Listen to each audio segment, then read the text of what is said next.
22 días exactamente para las elecciones. ¿Qué tal, amigos? Saludos cordiales. Bienvenidos a Jugando Pelota Dura. Llegó el lunes y aquí está el equipo de trabajo completo listo para el análisis de la semana. Yo soy Ferdinand Pérez, está Yolanda Vélez Arcelay y Alex Delgado. Saludos. Buenas noches, Yolanda. Ferdinand, los amigos televidentes. Muy bien. Fin de semana intenso de debate otra vez. Wow, ¿cuándo terminará esto, Dios santo? Casi copy-paste. Sí, otro debate más larguísimo de 2 horas, donde, bueno, pues básicamente se volvió a discutir las mismas ideas, porque no salen muchas cosas nuevas. Aunque este estuvo un poco más agresivo que el anterior, David Bernier estuvo más agresivo, hubo encuentros entre Lúgaro y María de Lourdes, hubo planteamientos hasta de uso de celular de forma inadecuada, que no debieron haber estado. Y todo esto después de la reunión del viernes de la Junta Fiscal y todo lo que se nos viene encima, pero sí, no hay duda. Pero este es el penúltimo debate. Ya la pregunta es si estos debates se están moviendo de verdad al poco grupo de personas que hay indecisas, o es más de lo mismo, o es simplemente un cumplir con unos compromisos que se habían hecho ya con las televisoras. Yo creo que no tienen gran efecto. Tienen gran efecto para aumentar. Ahora sí se puede prestar para que un traspié de cualquier candidato sí le pueda afectar. Así que es un poco riesgoso, ¿no?, para los candidatos. Y yo creo que lo más importante para los partidos políticos tradicionales es la movilización. Si un candidato que parezca que como que remonta, puede ayudar a movilizar o puede enfriar la movilización, ¿no? Claro. Bernier tuvo que soltar ahí un par de cartuchos de dinamita contra Ricky, planteándole y cuestionándole su experiencia, hecho, qué trabajo ha hecho, qué ha hecho. Cuando venía del área de Santurce hacia acá, en el Expreso vi un billboard con el rostro de Rosselló y decía, ni has trabajado ni has triunfado. O sea que parece ser algo concertado. Lo que ocurrió ayer en el debate con una campaña mediática que comenzaba. La gran noticia de ayer del debate es la llegada de Pedro Pierluisi al juego. Que tú, de hecho, tú lo habías adelantado el viernes. Y el próximo va a ir también. De que ya Pedro Pierluisi se iba a integrar. Se integró y el PNP manejó muy bien la llegada del hombre, hicieron un despliegue de fotos y recibimientos. Ahora lo adoran. Sí, antes no servía. No, entonces creo que yo leí una nota de cuando iban de camino, el doctor Rosselló hizo una transmisión por las redes sociales junto a Pedro Pierluisi, Pedro Pierluisi comenta que Ricardo tiene la capacidad para administrar a Puerto Rico. Ay, Dios mío, la política es interesante, pero bueno. Cuando aquí había dicho, no es lo mismo querer ser gobernador que poder ser gobernador. Pero, y le dijo, Ricky, ¿te acuerdas cuando le dijo, Ricky, tú no eres Pedro Rosselló, tú no tienes Eso fue aquí. Eso fue aquí en el debate. Y en términos pero las noticias cambian. Y en términos de la sustancia, o sea, eso pasó en el debate. 2 días antes, cuando la Junta Fiscal, Pierluisi insistía en una línea de que hay que reestructurar esa deuda, que no se puede pagar tal como está, o sea, no es imposible, Puerto Rico no la puede pagar como está. Y eso un poco distante a lo que estaba hablando Ricky Rosselló públicamente. Pero bueno, a mí me pareció que en el debate, María de Lourdes, por ejemplo, estaba bien consciente de que tenía que pelearse los votos, por ejemplo, con los otros dos, con Lúgaro, que es independiente, y con Bernabe, y atacó. Y yo no noté que Bernier hiciera lo propio, sabiendo que el voto blando de los independientes, él tiene que tratar de buscar ese sector. Ese ataque de Bernier contra los independientes. Él seguía insistiendo en Ricky, y yo no sé si eso es una estrategia buena, pero bueno, me pareció interesante como quiera. Hoy tenemos aquí el panel político de todas las semanas, más tenemos hoy de invitado a expertos en las comunicaciones públicas, en las relaciones públicas, para un poco también analizar las campañas como tú planteas, los últimos anuncios y todo lo que está ocurriendo.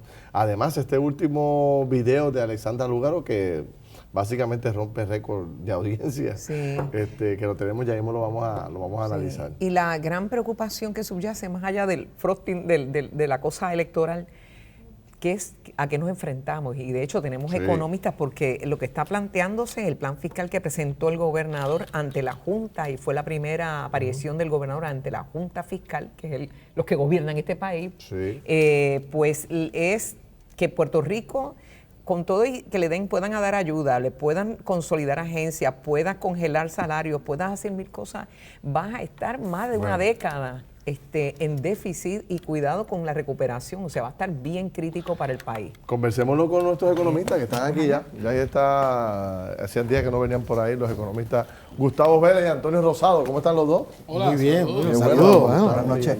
Saludos. Tanto tiempo, sí. Buenas noches. Hacía una Que semana estamos que no- en temporada de políticos, así que obviamente Exacto, los economistas como que... le dimos vacaciones a lo que pasaba.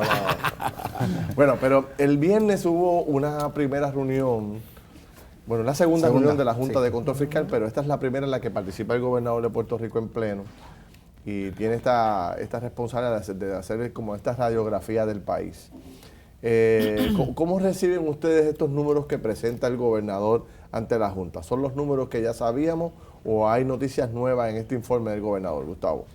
Bueno, yo recojo el mensaje más importante que se envía el viernes en esta reunión. De hecho, es la primera reunión sustantiva que tiene la Junta, porque la primera fue una reunión más protocolaria de organización. Como el fin de las ficciones y las mentiras en las que hemos estado aquí en los últimos 15 años. Ya hay unos números ahí que ahorita van a entrar en pantalla. Un déficit de 4.3, 4.5 billones de dólares. Una visión que tiene el gobernador. Él sigue apegado a lo que planteó en su periodo de gobernador. Y se vuelve académico. Yo creo que lo que el gobernador diga, con todo respeto, es académico. Ya esas recetas fracasaron y ahora le va a tocar al nuevo gobernador, el que sea, poner un plan fiscal, Felina, que sea un plan creíble y coherente para que ese gobernador nuevo pueda trabajarle la mano con la Junta y entonces implementar de una forma organizada las reformas que el país necesita para que la economía salga a flote lo más rápido Pero es posible. que eso no es lo que se suponía presentar el viernes, un plan fiscal. ¿Qué se presentó? ¿Cuál es el plan? No es un plan, se presentó Una realidad. unos números y unas estadísticas, unos indicadores que ya un poco se habían dicho, pero claramente se plantea ante la Junta porque es un punto de partida. Ahora saldrá, que esto es muy importante, en el Comité de Transición, en una ley que Ferdinand cuando era legislador pasó, que es la ley que regula las transiciones de gobierno, que ya no es a meterle embustes allí. Ahora eso va con auditoría y el que mienta juramentado. Y ahí vamos a ver la otra parte de la información, para entonces de cara a enero saber entonces cómo empieza el nuevo gobierno bajo el tutelaje de la Junta de Supervisión ¿Cómo lo ves tú, Fiscal. Antonio? ¿Que hay algo que te haya que sea información nueva o ya básicamente es más de lo mismo? No, yo creo que obviamente el gobernador todavía no entiende lo que está pasando en Puerto Rico y obviamente va con un mensaje completamente desfigurado de la realidad económica. Si el déficit operacional del gobierno de Puerto Rico está en 4.000 millones, obviamente quiere decir que aquí no ha habido gerencia en absoluto, que ha estado las agencias gastando sin ningún control, porque obviamente esos números son catastróficos.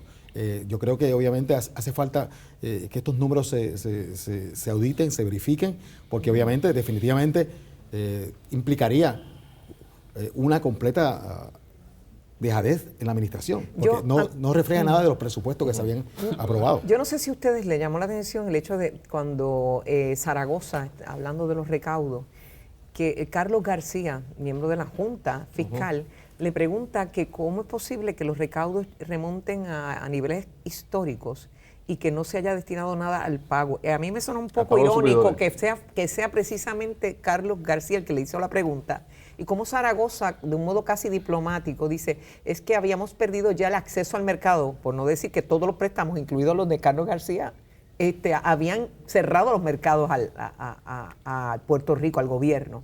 ¿Eso ustedes cómo lo toman como economistas? Ese choque de dos visiones y una persona que fue parte del problema. Yo ya dije claramente, y no tengo problema en reiterarlo, eso es uno de los problemas de tener a Carlos García allí. Y vuelvo y digo, no nada personal en contra de él, pero Era incómodo, ¿no? debilita Claro. el ponerse a fiscalizar él, cuando obviamente él toma unas medidas que claramente no resultaron en el resultado, valga la redundancia, ¿sabes? No provocaron los resultados del plan. Y ese tuvo que ir antes también. Y entonces lo pone a él en una posición muy débil, ¿verdad? Y yo creo que Zaragoza... Cuestionar algo que él fue parte del Lo problema. manejó él bien porque Zaragoza fue diplomático. Así, mira, se nos cerró el mercado porque gran parte y quiero ser justo, más allá de los préstamos, las medidas que tomó el gobernador actual, de la actitud hostil hacia los mercados, ¿sabes? Que obviamente, y la historia juzgará, y Antonio podrá evaluar ahí, si esta administración no hubiera entrado hostil a los mercados y con la actitud de beligerante hacia las casas acreditadoras y hubiera tomado unas medidas más cautelares, quizás hoy hubiera crédito. O sea, y yo no sé, Antonio, ¿qué tú piensas? Ahora, de eso? yo creo que el problema es un problema de gerencia. O sea, Pero coincides tú de que los mercados se hubieran cerrado. Yo lo he dicho aquí 20 ocasiones. O sea, el problema no es la deuda, nunca ha sido la deuda, todavía no sigue siendo el problema la deuda. O sea, el servicio de la deuda de Puerto Rico, de 70.000 millones al 6% son 4.200 millones al año. Eso es el 4% del Producto Interno Bruto de Puerto Rico. Eso es el 12% del presupuesto gubernamental consolidado. Esto ha sido una política dirigida del gobierno de Puerto Rico a ser un enemigo para no cumplir con su... No coinciden en que esto, por lo menos la apreciación de lo que dice el gobernador a la Junta es que aunque pase una década, se hagan correcciones, se hagan aguantes de dinero, haya algo de austeridad, que va a seguir en espiral el déficit. O sea, ese déficit que puede llegar hasta 34 y cuidados y 50 y pico de millones. Obviamente, mil millones. Eso es base a que no haya gerencia. Okay. O sea, si tú tienes una autoridad de energía eléctrica que gasta 3.000 millones al año en petróleo, eso es completamente una contradicción. Tiene 3.000 millones posibles para ahorrar en el gobierno de Puerto Rico. Nosotros hicimos, antes de empezar el programa, hicimos una tablita que recoge un poco los grandes retos. Vamos a verlos para un poco entenderlos. Son 4.300 billones de dólares que hay en déficit actualmente, ¿correcto? Es la diferencia entre ingresos y los gastos. Y los gastos, correcto. Entre ingresos y gastos hay una diferencia de 4.000 millones. Negativo. Ahí. Entonces, se le debe a los suplidores 2.5 billones de dólares aproximadamente. Que no están en el presupuesto actual. Que no están. Se le debe en el pago de la deuda constitucional 1.1 billones que no se está pagando tampoco. Correcto, no se incluye. No se está pagando. Y tampoco se están pagando 400 millones al sistema de retiro. Que era lo que obligaba a la reforma de pensiones de 2013. Aportaciones anuales para recapitalizarlo. Nada de eso, ponme la tablita de nuevo, nada de eso básicamente, o sea, obviamente está el déficit y ninguna de esas otras tres cosas se están pagando. Correcto. Y eso te lleva un poco a la diferencia. De los 4.3, la sumatoria de las tres componentes. Pero mucha gente podría preguntarse, si no pagamos a los suplidores, si no pagamos la deuda, si tampoco estamos haciendo la aportación completa del sistema de retiro, ¿por qué estamos en déficit? Ese es el problema, porque esto es un problema de gerencia. Todo lo que hay aquí es un problema de gerencia. Nadie quiere trabajar, nadie quiere meterle al asunto. Mira, todavía tenemos... En Chicago, y decía el director de OGP dijo en promesa que había habido un recorte de 2 billones de dólares adicionales en gastos. Por la ley 66 y las demás cosas que han hecho. En que Chicago, si fuera 14 billones el gasto. Tienen 400.000 estudiantes y tienen 650 escuelas. En Puerto Rico tenemos 370.000 y tenemos 1.400 escuelas. Mato Santo le preguntó al gobernador que por qué a la austeridad pues era un problema, ¿no? No me acuerdo cuál fue la frase exacta, pero él vino y dijo algo así como que si se votaba a un empleado público implicaba 2 en el sector privado. Eso es un cuento que se ha inventado. Mira, en Puerto Rico se perdieron 60.000 empleos, 60.000 empleos en la manufactura, 60.000 empleos en la manufactura, a $50.000. Son 3.000 millones.